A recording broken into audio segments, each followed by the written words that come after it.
From the world of politics to the world of business, this is Balance of Power.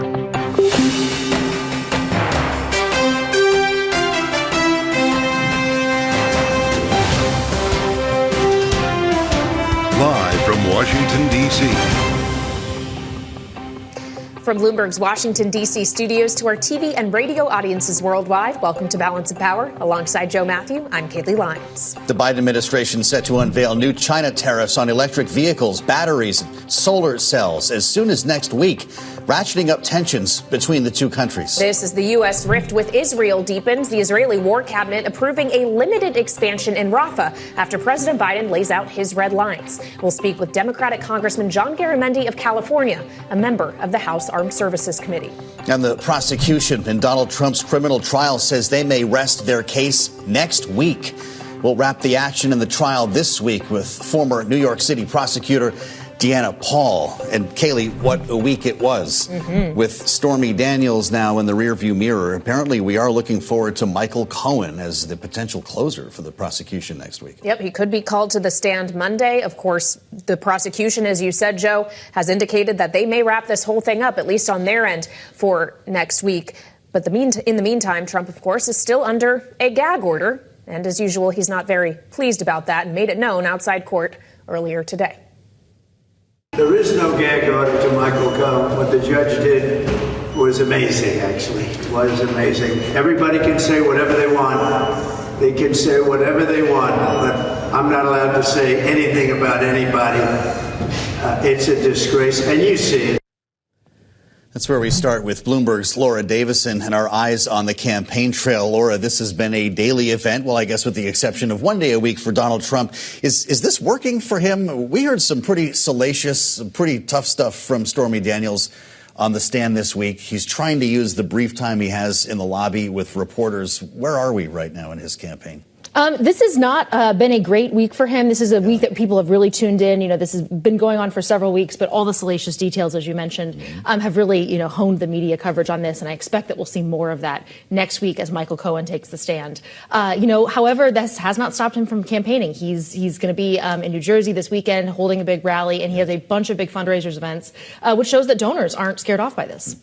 Well, and historically, we have seen that he is able to raise money off of his various legal troubles, and perhaps talking about the gag order repeatedly outside the courthouse just focuses that messaging and reiterates it to those people who might be willing to spend money for his cause. At the same time, clearly there is some section of the Republican voter base that does not like what they're seeing, and you're seeing it showing up in protest votes. Earlier this week, Nikki Haley got 22% of the vote in the Indiana Republican primary. She's going to be meeting with some of her donors from her campaign that has ended next week, not endorsing Trump, though. How is Nikki Haley still a factor here? This has been really interesting. If she has, withheld her endorsement so far, she's having this big confab with all these donors early next week to basically say, kind of keep them together. We've talked a lot about, Joe Biden's problems with young voters, looking at Gaza and all of this. This is still a clear sign in the data that Trump has a problem with members of his own party, people who are motivated to go out and vote but don't want to cast their ballot for him. And this could be a key, indicator looking to November that turnout could be low. And so that means a lot of the projections that we've seen based on 16 and 20 when turnout was really high, that could really jumble a lot of that data and create some surprises on election night. Well, it's been since March 6th. Kaylee's right to point out nearly 22% in Indiana. They still have not spoken. No, not that night, not since then. Is there going to have to be some kind of a deal to work this out in terms of delegates or potential endorsement at the convention? It's possible. I also would not discount Nikki Haley as a potential pick somewhere in a Trump administration. Yeah. She was there before. They had a good relationship, and it could be something that, if Trump and his campaign aides see the Nikki Haley problem, they could try to bring her into the fold somehow.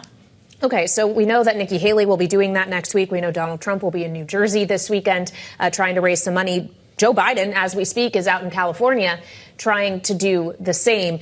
How, in terms of competition on the fundraising, how far ahead is Biden still, even with the millions of dollars that Trump has been able to raise? on these legal troubles? So Biden has about a $100 million lead. We'll learn in a couple weeks, how much he raised for the past month. Trump put out his numbers already. He said he raised just about $73 million. Biden has been doing more than that in recent months, somewhere around 95 million. So if he's able to do that, again, in this most recent disclosure, he'll maintain that lead. But remember that the Biden campaign is spending a lot more than the Trump campaign is. So there could kind of be some rejiggering of the numbers here as the Biden team really invested in the battleground states, opening offices, all this advertising. $15 million ad buy is the report for the month of May. This is Biden finally putting money to work then.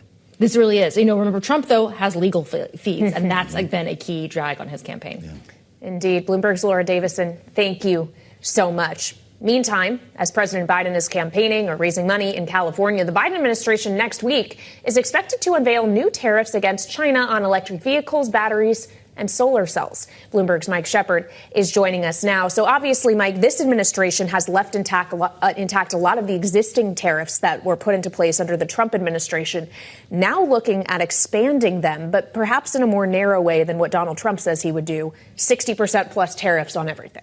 Very much so. The rival for President Joe Biden in November is envisioning a much bigger round of tariffs than even what he put into place back in 2018. What we're talking about now is a review that the current administration has done of those Trump tariffs to see what they would keep and what they might increase and what they might let go of. They're largely leaving the existing regime intact, except they are raising tariffs in those handful of key areas that you mentioned. One of the biggest is electric vehicles.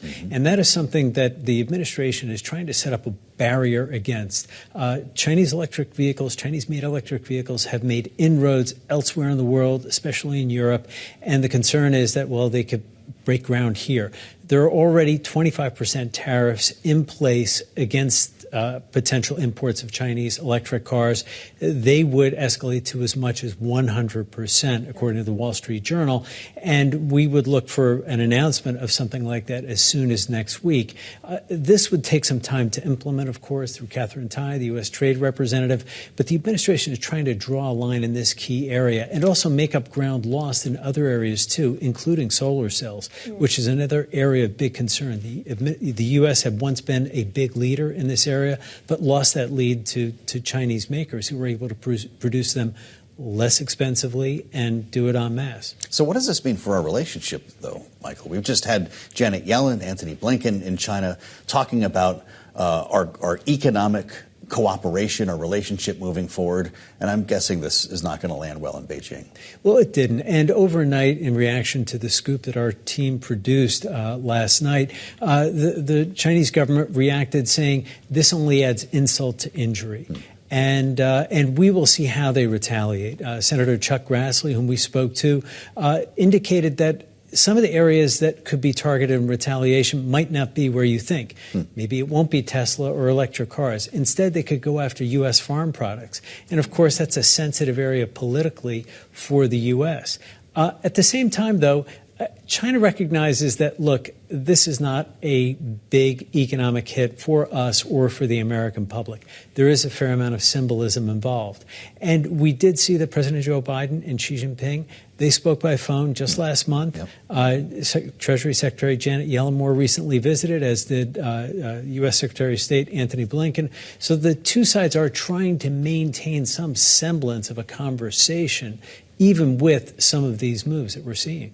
Yeah, in some sense, you're seeing contradictory policy, perhaps. On the one hand, you want to make sure that the U.S. is competitive relative to China, but they also want to cooperate in certain areas. Something else that maybe is contradictory is where they're looking at increasing these tariffs are green energy, right? Batteries, solar cells, electric vehicles. President Biden wants more of all of that in the U.S., right? That's part of his climate agenda. So in some sense, he could be setting back that effort a bit by not allowing the Chinese makers of that to have a presence in the U.S. market to the same degree. Well, it's a great point, Kayleigh, except he wants it homegrown. He is really, this president has really tried so hard to push a domestic manufacturing agenda. We also see it with not only his infrastructure plan, but especially with the Chips and Science Act, where he's investing all this money, tens of billions of dollars, to start these massive chip-making facilities in states like Arizona and Ohio. And they really want that infrastructure and capacity there to last. Tech is another area of tension with China and yet cooperation. We've seen Commerce Secretary Gina Raimondo say that we would like to see trade with China and we want to see competition with China, but we have to draw a line. There is a question of security as well. We don't want China to have access to our most advanced technology, hence the export controls that we've seen imposed when it comes to semiconductors and semiconductor making equipment that the administration has been pushing, not only domestically, but with allies as well. I want to just come back around to where we started on the campaign trail and bring Laura Davison back into the conversation for a moment, because all of this resonates in a campaign, in the case of Joe Biden, running on accomplishments. But so many of these issues, these initiatives that Michael talked about, are generational investments. We're not going to see new chip fabs between now and November. And this has become a real challenge for him to connect the dots on this, hasn't it? This has been a real pain in the side of the White House. They've been trying to, talk to people about, hey, look, the economy is getting better, but yet people are saying they don't feel that the economy is better. Yeah. It's really hard to say, oh, look, there'll be a great job for you or your kid in 5 years, but what about now? Inflation is still very much top of mind. And this is, kind of really what Joe Biden's legacy will come down to. Do these investments pan out? Or, potentially if Trump is elected, he could reverse a lot of what has been put in motion under this administration and potentially mar some of the vision he had. Yeah, sure. Well, and on the subject of the economy and inflation, Mike, it's also worth pointing out how carefully calibrated you need to have trade policy, because if you put tariffs too high and raise the cost of imported goods too much, it's inflationary and could reinforce those problems you already have. Kayla, I'm glad you brought that up, because this review has been underway for almost 2 years. And there were a lot of sticking points in the negotiations among administration officials. And one of their concerns was, hey, if we raise tariffs, it will be inflationary. And in fact, how about considering lowering tariffs on some household goods? That might ease the pain at home for people. So this has been something they've had to calibrate and think about very carefully through the course of this review, especially with the impact of all of these moves on the consumer.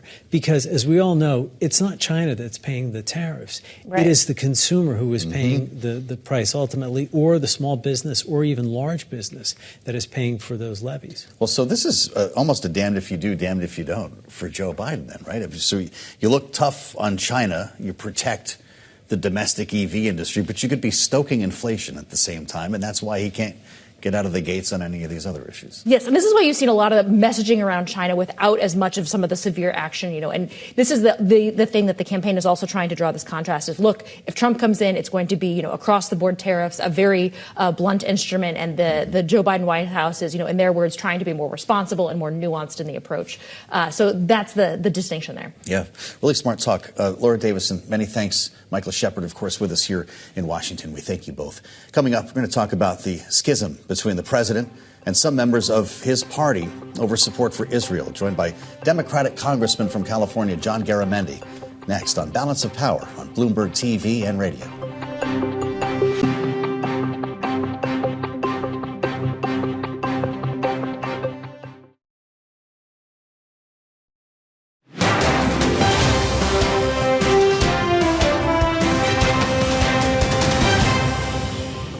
I've known Joe Biden for many years, so 40 years and more. We often had our agreements, but we've had our disagreements. We've been able to overcome them. I hope we can overcome them now, but we will do what we have to do to protect our country. If Israel has to stand alone, we'll stand alone.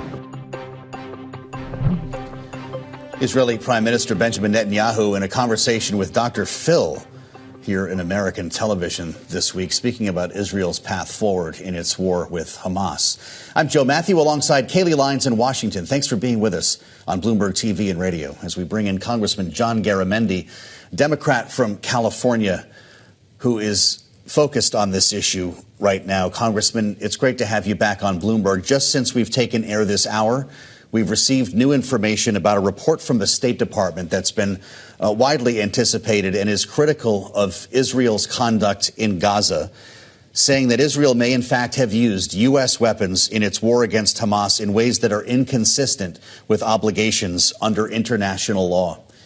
Should the Biden administration be taking a second look at its policy in Israel? Well, certainly the Biden administration is already taking a second look, specifically at the movement of weapons to Israel that Israel is now using in Hamas. That has already taken place. And as we speak, the Biden administration has, in my view, correctly paused and said no more offensive weapons, no more 2,000 bombs, no more bombs for the indiscriminate destruction that has previously occurred. And you're not going to do it in Rafah as you have in northern Gaza. So that's where we are, and that's where we should be. Congressman, if you agree with the administration that this is where policy should be calibrated towards at this moment, obviously the policy is intended to change the behavior of the Israeli government, the decision-making of Prime Minister Benjamin Netanyahu when it comes to Rafah. How confident are you that it will do that? Well, there are two issues here. They're tied together, but there are two issues. One issue is, should the United States continue to supply offensive weapons that, in my view, Israel has used improperly and inhumanely in Gaza? And the administration has paused and, at this moment, apparently does not intend to allow any more of those weapons to be sent into Israel. That is one thing. The second thing is, certainly Israel has the right to defend itself, but it does not have the right to create a humanitarian crisis. So the conduct of the war is in question here. And the third piece of it is, can Israel just ignore the United States? I would suggest that would not be a smart thing for Israel to do. The United States has been Israel's principal ally for well over 60 years, and we want to continue to be. But we have the Biden administration, and certainly I would agree here, has a very strong disagreement with how Israel is conducting the war in Gaza. And so if Israel wants to go ahead and do whatever it's doing, regardless of the American position, there will be consequences. And that'll be seen in the Congress and undoubtedly seen in the actions of the administration. Well, what is Israel doing right now, Congressman? You're on the Armed Services Committee, and I wonder what you're actually hearing, to the extent that you can share it with us, about the invasion of Rafah. Shelling has already begun. Israel is already in control of the gates on the Egyptian border. Is it not underway now? Certainly, it is underway. The question is, what will be the conduct of that current action that Israel is taking in Rafah? The administration has used words which I think are appropriate here. And clearly the administration, and I agree here, Israel cannot do the kind of indiscriminate aerial bombing and wiping out city blocks as they have in northern Gaza. And similarly, the killing of civilians has to stop. Now, Israel, as of a few hours ago, is conducting operations in Rafah, and I suspect they will continue to do so. The question is, how are they going to carry out those military activities? If it's full scale, as they did in the north, absolutely no. That is horrendous. It's wrong. It's inhumane. The other issue here is the flow of humanitarian aid into Gaza, both the Rafah area as well as northern Gaza. Israel has choked off, throttled down the flow of aid. And that's been ongoing now for several months, creating a humanitarian crisis, starvation, as well as medical issues. That has to stop.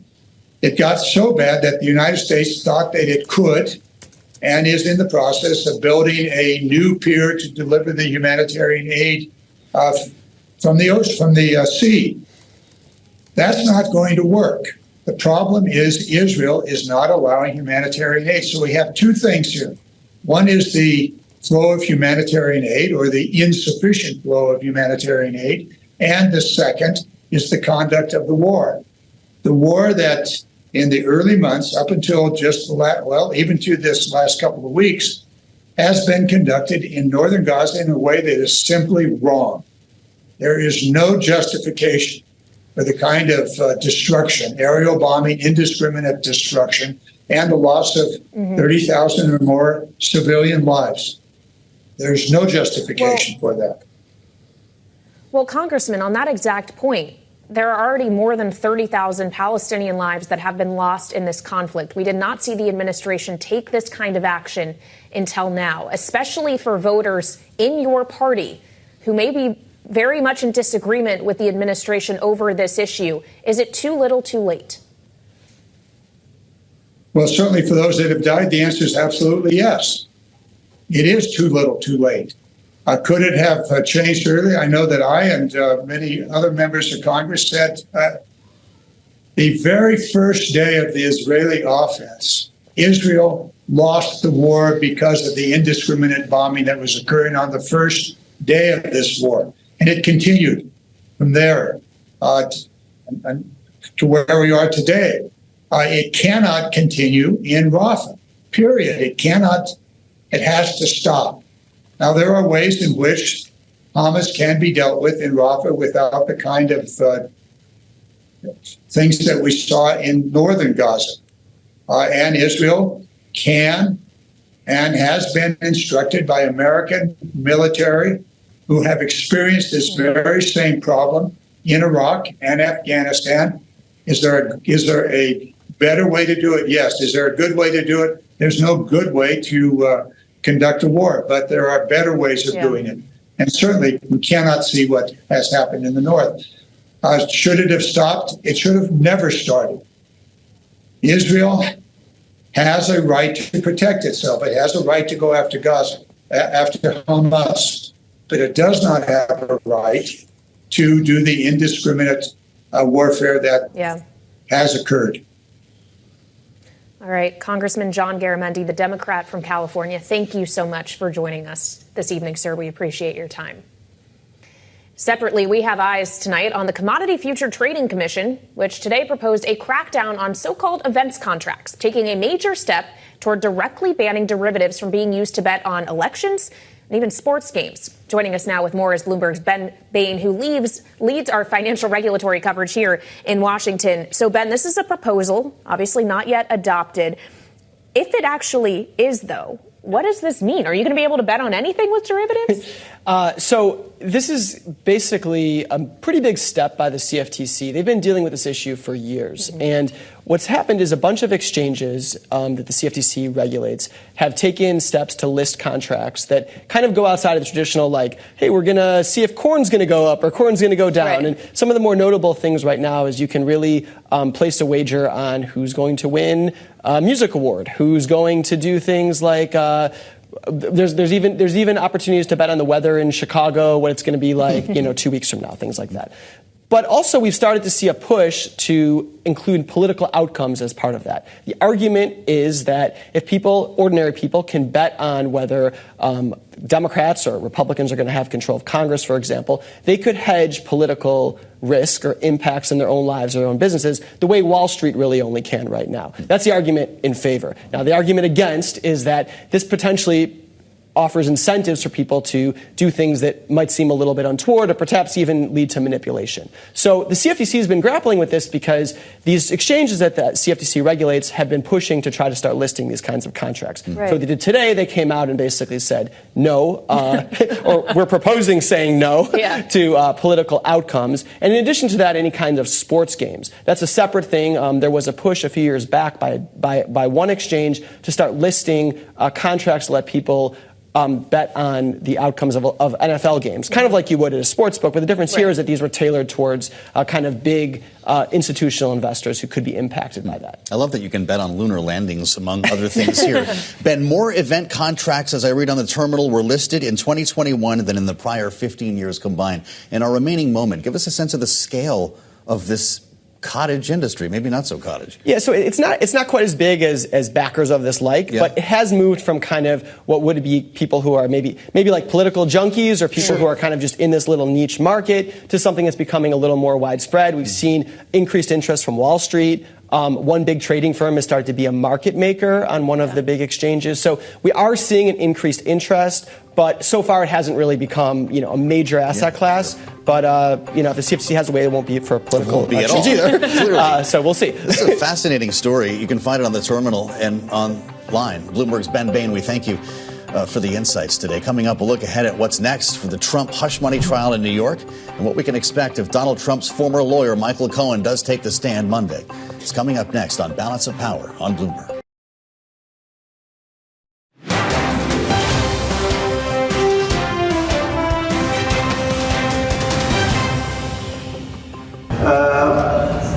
Playbook for the House. I'm trying to edit this very quickly in front of you because if I mention the wrong word, they'll come out here and they'll take me out to a jail someplace because that's the way it is with this judge. So this is story after story. I'll give you some more later on. They don't like it when I talk during the day because they'd rather not have me talk at all. That was former President Donald Trump outside of court this morning, referring to the gag order in his hush money trial. But after hours of salacious testimony from Stormy Daniels this week, another high-profile witness is expected to take the stand on Monday. Trump's former attorney and fixer, Michael Cohen. Joining us now for more on this on Balance of Power on Bloomberg TV and radio, Deanna Paul. She is Walton, Mocht, and Haran Associate and former Assistant District Attorney of New York City. Deanna, thank you so much for being with us. Obviously, we heard a lot this week, not just from Stormy Daniels, but other witnesses as well. And we saw, obviously, especially of Ms. Daniels, some pretty intense cross-examination. All said, is the prosecution farther ahead in making its case as this week ends or potentially set back? So I actually think at the end of this week, Stormy Daniels was somewhat of a detour that doesn't really go towards the net effect of their case. We started the case this week with Jeff McConney and Deborah Tarasoff, who they are the nuts and bolts of this case. It's a document case. And they gave us the documents. They connected the documents to the former president. And then we took this detour with Stormy Daniels, who I'm sure we'll talk more about. But her testimony, we have to see what the jury thinks of her credibility when it comes down to it.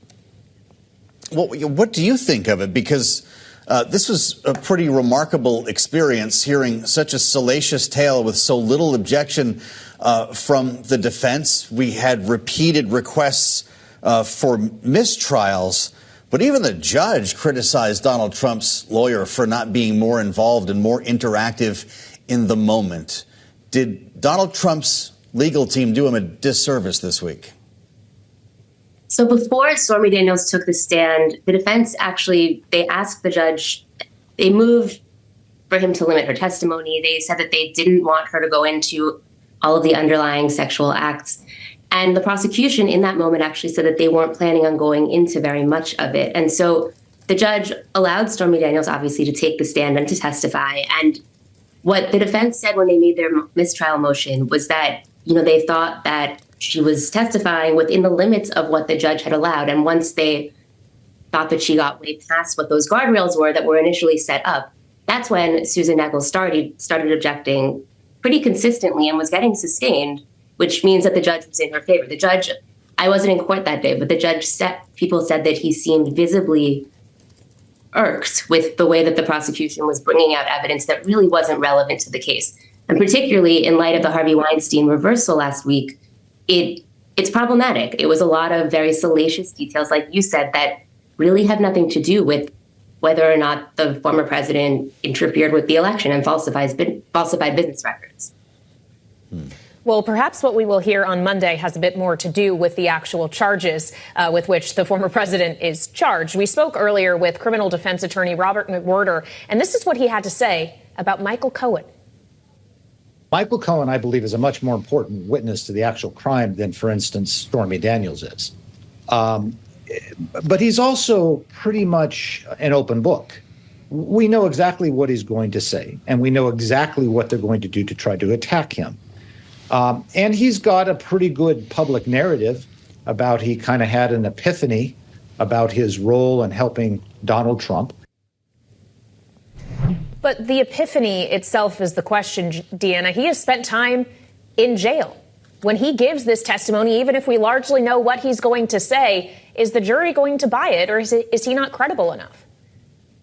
That's something all of us are asking right now. It's a great question. And we'll have to see how he comes across on the stand. What the prosecution what they've been doing all along is kind of corroborating what they know Michael Cohen is going to say with all of these other witnesses before he takes the stand. And I anticipate on closing argument, they'll be able to say, here is the testimony of Hope Hicks, of Jeff McConney, of Deborah Tarasoff, of all these other witnesses.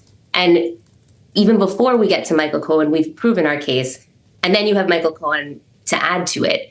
I think the thing that they're going to run into, Michael Cohen, Alan Weisselberg, and Donald Trump were the only three people in the room who made this agreement. And so when it comes down to whether or not Trump knew that the records were false, it's one of those three people whose testimony we really need in order for them to be able to prove the case beyond a reasonable doubt.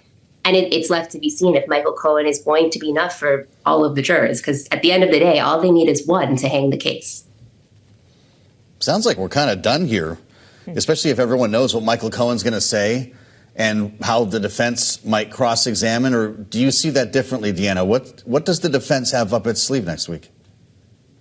I mean, a big piece that's still missing, like I said, is whether or not Donald Trump knew that the records were false. Up to this point, the prosecution has done a great job in showing that, he wanted, whether or not the affair happened, this was a story that was about to come out right before the election. He wanted that story to be killed, to not come out at all. I mean, or if anything, after the election.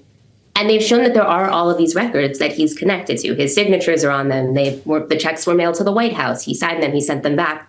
The one missing piece, but it's a key piece, is that he knew that these records were false. I mean, for all we know, I don't think he'll take the stand. But if he did, he could testify and say, I thought it was a legal expense. I had no idea that it was a false record. And that's key for the prosecution right now to prove their case. And Michael Cohen is the witness that they need to do it through. Deanna, whenever we've heard Donald Trump speaking outside the courthouse, basically for the entire duration of this trial, he has made sure to make it known that he is very unhappy with this gag order that he is under, which, of course, he's been found in violation of 10 times, threatened with jail time if it continues. If the prosecution's getting ready to rest their case next week, do continued violations really even matter, or is it now the jury that we have to concern ourselves with? I mean, it matters in the sense that he could still be put into jail. Judge Merchan was very clear on Monday that he urged Donald Trump, do not make me do this. But you've gotten to the point where it's really the only option that I have left in order to maintain the rule of law in the courtroom. And so does it matter? I mean, if Donald Trump's not sitting there anymore because he's in jail, because he's in violation of the order, I don't know what the jury will make of that. But I think what Judge Merchan said on Monday, there's broader implications to taking a former president and possibly future president and putting him in jail because he's in violation of a gag order. So it's yet to be seen. He was able to keep it together with Stormy Daniels on the stand. Michael Cohen, if there's anyone that can get under his skin more than Stormy Daniels, it's Michael Cohen. And so we'll see. All right, Deanna, thank you for being with us and appreciate your joining the conversation. Come back and see us again on Bloomberg. Deanna Paul, we thank you for being with us tonight on Balance of Power. Coming up, Donald Trump's prosecutors saying they could rest their case next week, as we've been discussing. We'll be joined by our political panel for their take coming up next on Balance of Power on Bloomberg TV and radio.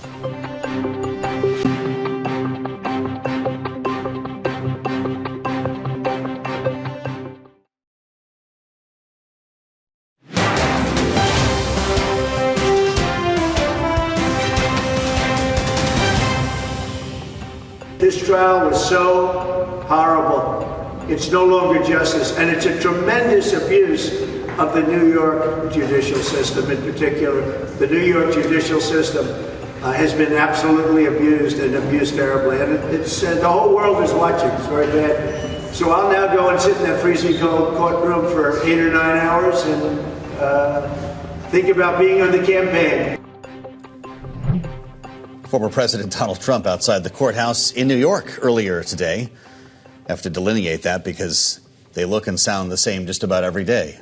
As we assembled our political panel, Rick Davis from Stonecourt Capital and Jeanne Sheehan Zaino with us, political science professor at Iona University. So, Rick, good week for Trump? Well, I just hope someday we can get a microphone on him that isn't echoing like that nice? every single day. With you. Like, we know where he's going to be and what he's going to say.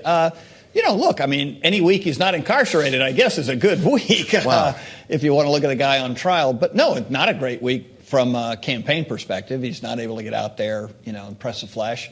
But I would say Biden's keeping him in the hunt because this is really a bad week for Biden. Not a great week for Trump, but a bad week for Biden.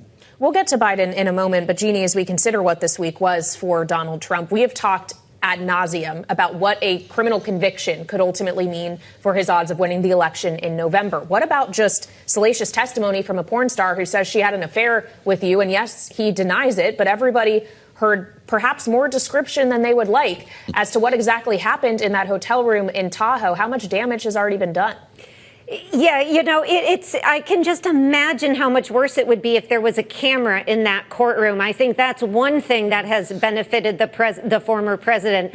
I have to say, I thought the award for the worst surrogate for Donald Trump this week went to Ted Cruz on this point when he gets on Fox News last night and says something to the effect of, there's nobody on earth who thinks that Donald Trump is celibate. I mean, I'm not sure what these surrogates are thinking. Maybe he's trying to get back for, the claim that his father shot JFK. But, it has been ugly. I do have to say, I am rarely empathetic to Donald Trump, but I think the prosecution and the judge has made a mistake by not gagging Stormy Daniels and Michael Cohen. For her to be messaging out on social media that a real man would testify, those are grounds for mistrial. So I do think, I didn't think she should have been called to testify. I didn't think it was needed. All of this, I think, it doesn't hurt Donald Trump as much as I think it helps make his case that this is a political persecution. And that is unfortunate because these are serious crimes when it comes to New York's campaign finance laws. I don't know which surrogate you were going to name there, Jeanne, because Senator Rick Scott showed up in court yesterday.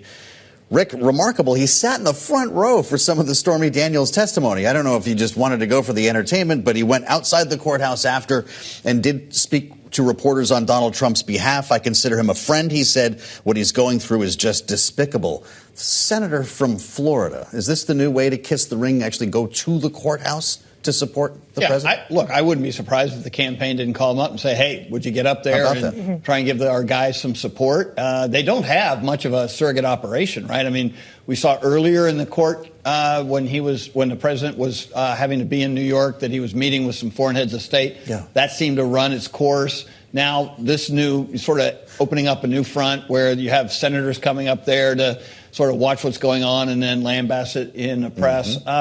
I would actually imagine that there'd be 5 people there doing the same thing in 5 different media marks. I mean, honestly, it's almost like they're trying to ignore this except for these random things of having family members show up from time to time or, Senator Scott. So, yeah, it just seems disjointed. Like there's no plan. They knew this was going to happen. They knew it was going to last 6 weeks, and yet they kind of just ignored it. And I don't think the public's ignoring it.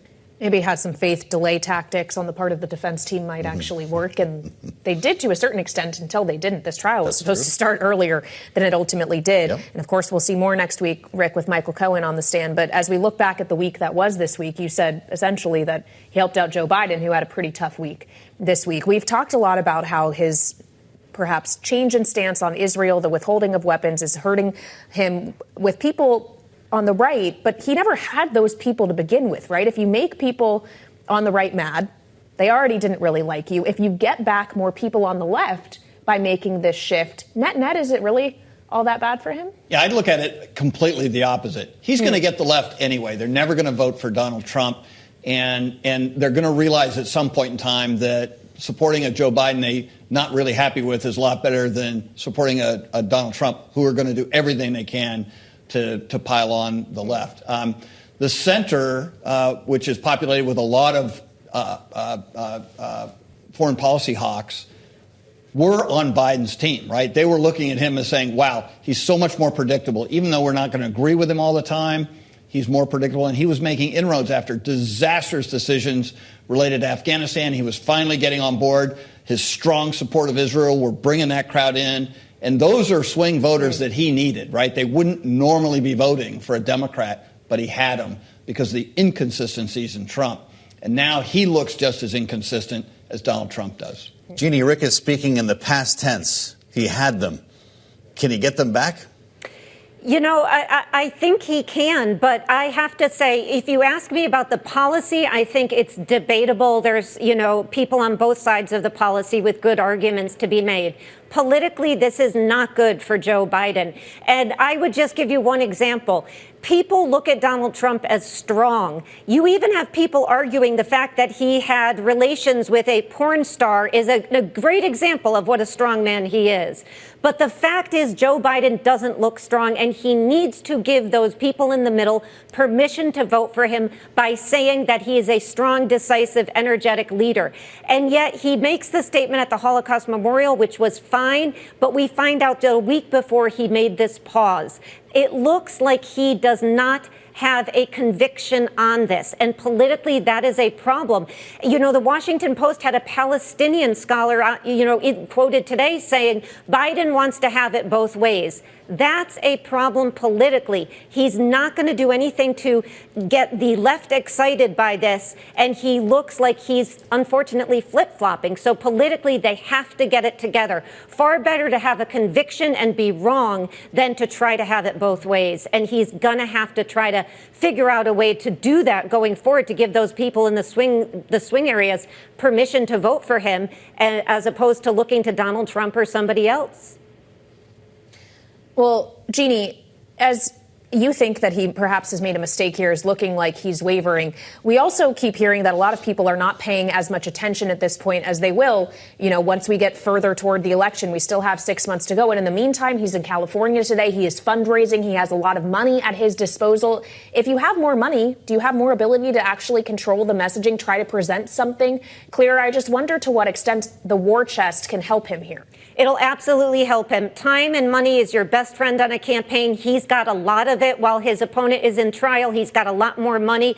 And I would just say, I don't disagree with him necessarily on the policy, but I don't see the way that this has been rolled out on Israel as effective. I think he has a leg to stand on, but he's got to show that he is not bending to the will of the left or anybody else as he moves forward. There is a big gap between what's good policy and what makes for good politics on the campaign trail. Unfortunately, they don't converge as president. He's finding that out for real.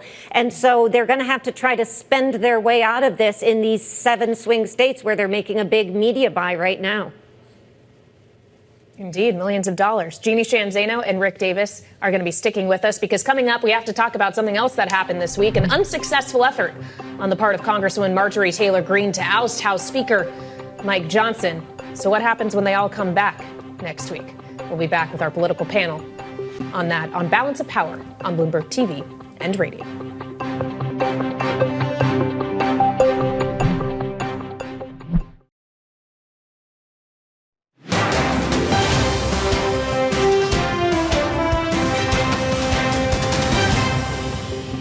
Look, we have a job to do here. We have to govern. I'm glad that was done. Let's rip the Band-Aid off and get it done. I regret that it had to come to that. I spent a lot of time talking with Thomas Massie and Marjorie Taylor Greene and even Paul Gosar about it. It's the way I operate. That was House Speaker Mike Johnson speaking to Politico after he was saved in part by Democrats from a motion to vacate that was brought on by Marjorie Taylor Greene earlier this week. Our closers are back with us, Rick Davis of Stonecourt Capital and Jeanne Sheehan Zaino, political science professor at Iona University. And Rick, that Politico interview was actually quite interesting. He had a lot of kind words for Hakeem Jeffries, the Democratic leader in the House, talking about bipartisanship. Sure, he had to work with Democrats to get basically everything done as of late, but should he be so friendly out in public? Yeah, I was shocked by it, even though they saved his job, and it was in their self-interest to do that too, right? If they wanted to get something done, and there's still hope that there'll be things going on. But they're going to try to unseat him as Speaker at some point at the ballot box. And so I'm just not sure the bromance into the minority leader and the Speaker is going to result in what he wants, which is another chance to be Speaker next year in a new Congress. And so, like, he sounded like a temporary employee to me, like worrying about where his resume is going to go next. A temp employee with the gavel, and that's been consistent with what we've seen. He talked about Tip O'Neill and Ronald Reagan. He says when Ronald Reagan was shot, Tip O'Neill visited him at the hospital and kissed him on the forehead, Jeannie. Can we get real? This is not the 1980s any longer. And Rick reminds us this is going to be a knockdown, drag-out fight for power of the House starting now. Yeah, it was such a fascinating interview for so many reasons, as he is like pining for a day of yesteryear that is long gone, and this sort of looking back at Tip O'Neill and Ronald Reagan, and then at the same time saying things about President Biden, his mental acuity and those kinds of things. So it was a perplexing portrait to me. I don't think it clarified anything. I was surprised, though, that he did not try to get closer to Donald Trump. The reality is, as Kevin McCarthy knew and as Mike Johnson has to know, he is only there and has only kept his job, unlike Kevin McCarthy, because of Donald Trump. And if after you keep your job, Donald Trump comes out and says, okay, it wasn't good this time, but we may try it again, and then releases a video where he is singing Marjorie Taylor Greene's praises, I think he's got to know that he's on a very short leash there, and he's got to be very, very careful with disappointing Donald Trump. So that was the big thing that surprised me, that he didn't get a lot closer to Donald Trump than he did in that interview, and instead seemed to be very excited about Hakeem Jeffries, who's going to try to take his job. Rick, just in our final minute, if he wants to be speaker again, assuming they keep the majority, does he have to spend more time at Mar-a-Lago? Yeah, he does and he doesn't. I mean, like, Donald Trump loves to keep people on edge, right? He pits folks against one another. His own closest staff report on that all the time, that, he's always pitting one against the other. So this isn't anything unusual. Frankly, he's probably got more time he's got to spend on the campaign trail raising money for his caucus, because none of this really matters if they're not in the majority. And so job one, win majority status, get a lot of races done, and then two, worry about whether or not Donald Trump's a factor, because Donald Trump's got a race that he's got to win in order to be important. He is Rick Davis. She is Jeanne Sheehan Zaino, our signature panel. Great to see you both, and thank you for the insights, as always, here as we step into the weekend. An important note, Monday, 10 a.m., Treasury Secretary Janet Yellen will be interviewed by Bloomberg's Anne-Marie Hordern live on Bloomberg TV and radio. And Kaylee, of course, will have highlights right here on Balance of Power. Indeed, we will. So tune in for that conversation. It's live at 10 a.m. Eastern Time. And, of course, you'll find Joe and I here at 5 p.m. on Monday, as always. This is Bloomberg TV and radio.